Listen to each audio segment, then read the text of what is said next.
सबसे पहले हम शुरुआत कर रहे हैं महाराष्ट्र से, जहां पर चुनाव से पहले सियासत गर्मा गई है और इस सियासत का मुद्दा ये है कि सिंधुदुर्ग जिले में छत्रपति शिवाजी महाराज की जो प्रतिमा गिरी, उसके बाद सत्ता पक्ष और विपक्ष जो हैं वो आमने सामने आ गए हैं और आज महाविकास आघाड़ी बड़ा आंदोलन कर रहा है। महाविकास आघाड़ी की रैली जो है वो फोर्ट के हुतात्मा चौक से शुरू होकर गेटवे ऑफ इंडिया तक जा रही है। एमवीए की इस रैली में शरद पवार, उद्धव ठाकरे, नाना पटोले, आदित्य ठाकरे जैसे बड़े नेता शामिल हैं। पुलिस ने इस मार्च की इजाज़त नहीं दी है और साथ ही एहतियात के तौर पर गेटवे ऑफ इंडिया को आज पर्यटकों के लिए बंद रखा गया है। लेकिन शिवाजी की प्रतिमा गिरने को लेकर अब यहाँ पर राजनीति जो है वो गर्मा गई है और विपक्ष जो है वो लगातार सरकार पर हमलावर है और उनका सीधे तौर पर ये कहना है कि इस पूरे मामले में सत्ता पक्ष जो है उसने लापरवाही की है, उसकी जिम्मेदारी यहाँ पर बनती है और सीधे तौर पर भ्रष्टाचार का आरोप विपक्ष जो है वो सरकार पर यहाँ पर लगा रहा है। आपको ये भी बता दें यहाँ पर कि 4 दिसंबर 2023 को सिंधुदुर्ग में छत्रपति शिवाजी महाराज की प्रतिमा का अनावरण हुआ था। यहाँ पर पहली बार नौसेना दिवस भी आयोजित किया गया था और प्रतिमा का मकसद यही था कि मराठा और नौसेना की विरासत जो है छत्रपति शिवाजी महाराज की समुद्री रक्षा का जो योगदान है उसके ऐतिहासिक संबंध का सम्मान करना था। शिवाजी की प्रतिमा गिरने के बाद से ही ये घमासान मचा हुआ है। तो आपको सुनवाते हैं यहाँ पर आदित्य ठाकरे, शरद पवार ने इस आंदोलन में शामिल होकर क्या कुछ कहा है।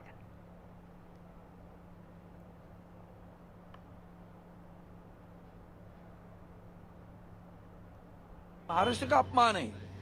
अब तो हम तो जनतंत्र के मुताबिक हमारे छत्रपति शिवाजी महाराज का यहाँ भी एक पुतला है, तो वहां जाकर अभिवादन करना चाहते हैं तो हमारे ही महाराष्ट्र में हमें ही पुलिस रोकती है कि वहां अभिवादन भी करने नहीं जाना।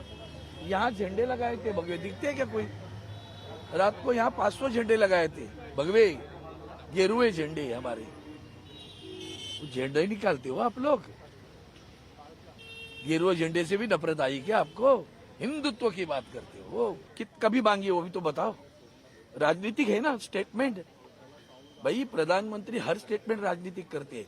इतनी संवेदना होती तो मणिपुर में जाते। पुतला गिरने के बाद में भी कल परसों आए तब माफी मांगने, वाड़वन के लोगों को भी माफी मांगनी पड़ेगी एक दिन, ये ध्यान में रखना। तो शिवसेना उद्धव गुट के नेता अरविंद सावंत को आप यहाँ पर सुन रहे थे, जो सीधे तौर पर आरोप लगा रहे हैं कि आप किस तरह से यहाँ पर सियासत जो है सत्ता पक्ष करता हुआ नजर आ रहा है। हमारे सहयोगी सुनील सिंह की रिपोर्ट यहाँ पर आपको दिखाते हैं।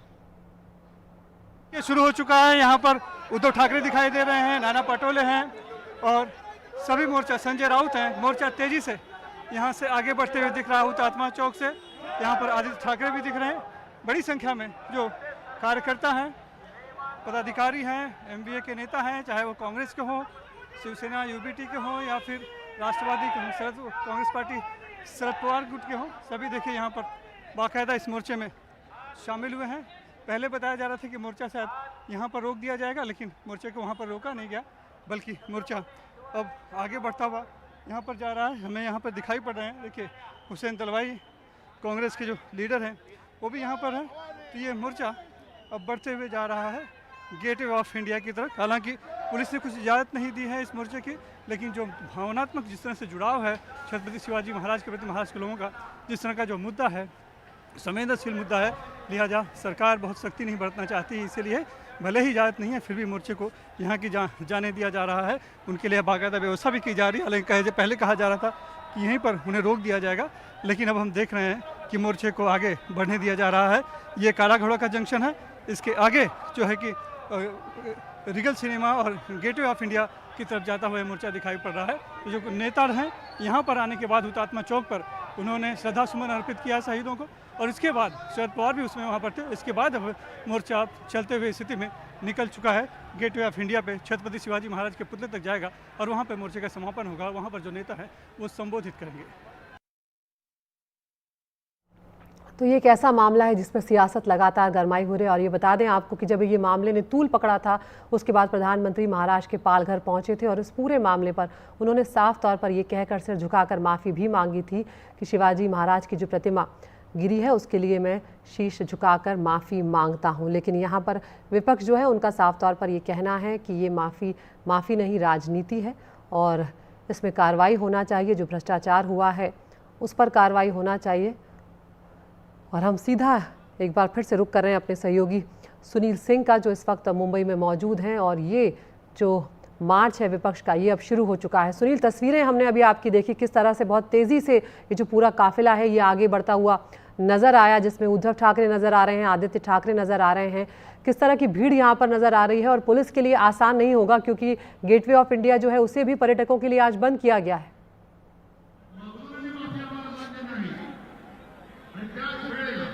देखिए LC, Morcha gateway of India पर पहुंच चुका है। मैं यहां पर गेटवे ऑफ इंडिया पे हूं और ये सामने आपको नज़ारा दिख रहा है जहां पर हमेशा लोग पर्यटक रहते थे, वहां पर आज राजनीतिक कार्यकर्ता है। हालांकि अभी भी आपको यहाँ पर कुछ पर्यटक यहाँ पर दिखाई पड़ जाएंगे जो कि पहले से यहाँ पर मौजूद थे, उन्हें शायद बाहर नहीं निकाला गया, तो वो अभी मौजूद हैं। लेकिन मोर्चा यहाँ पे पहुंच चुका है। अभी उद्धव ठाकरे मोर्चे को संबोधित कर रहे हैं और बता रहे हैं कि ये कोई राजनीति नहीं है जो आरोप लगाया जा रहा है कि विपक्ष राजनीति कर रहा है, बल्कि ये भावनाएं हैं और जो भ्रष्टाचार हुआ है और जिस तरह से लापरवाही कोताही बरती गई है सरकार की तरफ से, उसका एक तरह से निषेध है, धिक्कार है। और जिस तरह से अंग्रेजों को भगाने के लिए गो बैक फ्रॉम इंडिया किया गया था, तो ठीक गेटवे ऑफ इंडिया पर आया है इस सरकार को यहाँ से हटाने के लिए। ये यहाँ पे बात यहाँ पर की जा रही है। तो बहुत लोगों की भावनाएं बहुत जिस तरह से जुड़ी हुई हैं, उसको देखते महाविकास आघाड़ी ने कि उद्धव ठाकरे शिवसेना यूबीटी गुट है, राष्ट्रवादी कांग्रेस शरद पवार की है और मोर्चे में शामिल हुतात्मा चौक से चूंकि मोर्चे की शुरुआत हुई थी, वहां पर शहीदों को स्मरण किया गया, उनको पुष्प अर्पित किए गए। उसके बाद शरद पवार हाराम भी यहाँ पर आए हैं चल के, हालांकि वो चलकर नहीं आए, वो गाड़ी में आए, लेकिन उद्धव ठाकरे और नाना पटोले चलकर आए हैं। तो शरद पवार इस मोर्चे को फिलहाल संबोधित कर चुके हैं, लेकिन और अब जो है कि उद्धव ठाकरे इस मोर्चे को संबोधित कर रहे हैं। यहाँ आम लोग भी यहाँ पर आए हुए हैं। देखिए, अगर हम मोर्चे की बात छोड़ दें, आम लोगों से पूछे तो वो क्या कहते हैं हम सुनते हैं कि ये जो आप देख रहे हैं मोर्चा चल रहा है, छत्रपति शिवाजी महाराज की प्रतिमा खंडित है, उसके बाद नाराजगी है लोगों में, प्रधानमंत्री ने माफी मांग ली, फिर भी यहाँ पे आंदोलन चल रहा है। तो आप लोग एक साधारण इंसान आदमी, आप महाराष्ट्र के हैं? हम एमपी के हैं। एमपी से। आप क्या देखते, किस तरह देखते? आप तो घूमने आए यहाँ पर, लेकिन आप यहाँ पर राजनीति देख रहे हैं, तो क्या कहेंगे? सही है, गलत है ना ये तो। क्या है कि अगर मूर्ति गिर गई क्या कर सकते हैं? मान लो अगर कोई मूर्ति खंडित हुई है तो उसमें उन्होंने माफी मांग ली, गिरी तो काफी नहीं गिरी है, वही कर देना चाहिए। क्या आप यहाँ पर घूमने आए हैं मुंबई? इनकी वजह से बहुत परेशानी होने पड़ी है। देखिए, ये मध्य प्रदेश से आए हुए हैं। इनका कहना है कि एक बार अगर माफी मांग ली गई है तो फिर उसमें बहुत ज़्यादा फिर बात आगे बढ़ाने वाली बात नहीं है। लेकिन यहाँ के जो लोग हैं, जिनकी की अस्मिताएं लोगों की जुड़ी हुई हैं, उनसे अगर हम बात करेंगे।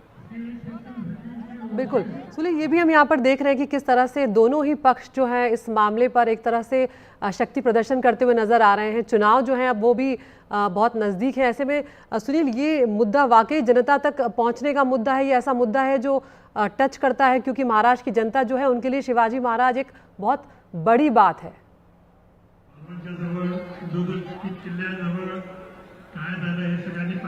जी बिल्कुल, देखिए महाराष्ट्र के लोगों के लिए छत्रपति शिवाजी महाराज, जैसा कि हमने बताया कि आराध्य देव हैं। लोग एक तरह से उन्हें पूजते हैं, पूजनीय हैं, माननीय है, एक महान सपूत है। और उनके स्मृति में अगर कोई पुतला लगाया जाता है, स्मारक बनाया जाता है, तो उसका एक नीति निर्धारण है, उसका एक नियामक है, उसके तहत ही मूर्ति बनाई जाती है। उसका कहीं कुछ अपमान नहीं हो, खंडित नहीं हो, इस बात का ख्याल रखा जाता है। लेकिन जिस तरह से दिसंबर महीने में पिछले साल 2023 में मूर्ति लगी और 8 महीने में मूर्ति खंडित हो गई है, उससे लेकर लोगों की भावनाएं बहुत आए थे। लोगों का कहना है कि बार आप मूर्ति मत लगाइए, लेकिन ऐसा मत कीजिए कि मूर्ति खंडित हो जाए, तो एक भावनाएं दुखती हैं लोगों को।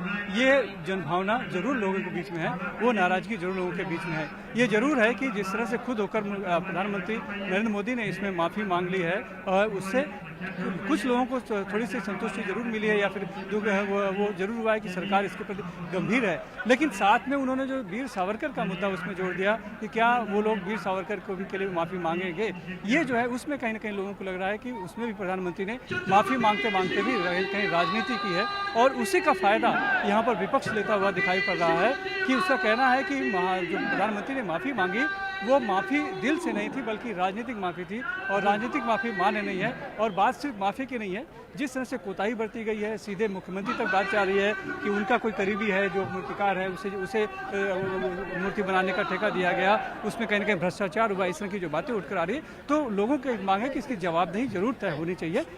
बिना जवाबदेही तय हुए इस मुद्दे को नहीं छोड़ा जा सकता, और लिहाजा इसी भावनाओं का फायदा कहीं ना कहीं विपक्ष उठाता हुआ यहाँ पर दिखाई पड़ रहा है, क्योंकि सामने चुनाव है और इतना बढ़िया मुद्दा उसके हाथ में लग गया है। ऐसे में जबकि लाडली बहन और बहन की योजना से कहीं ना कहीं लग रहा था कि महायुति सरकार कहीं बढ़त में आ गई है, लेकिन एक तो बदलापुर कांड और ऊपर से ये छत्रपति शिवाजी महाराज की मूर्ति खंडित होना कहीं ना कहीं विपक्ष के लिए एक ऐसा अहम मुद्दा मिला है जिसे वो लेकर आगे बढ़ते दिख रही है कि उससे महायुति सरकार को पटकनी दे सकती है। बिल्कुल, बहुत बहुत शुक्रिया सुनील आपका इस तमाम जानकारी के लिए। आपके पास हम आते रहेंगे। तो यहाँ पर इंडिया गेट तक ये जो पूरा मोर्चा है विपक्ष का वो पहुंच चुका है, और वैसे में देखना होगा कि चुनाव में ये मुद्दा वाकई में कोई असर डाल पाएगा या नहीं।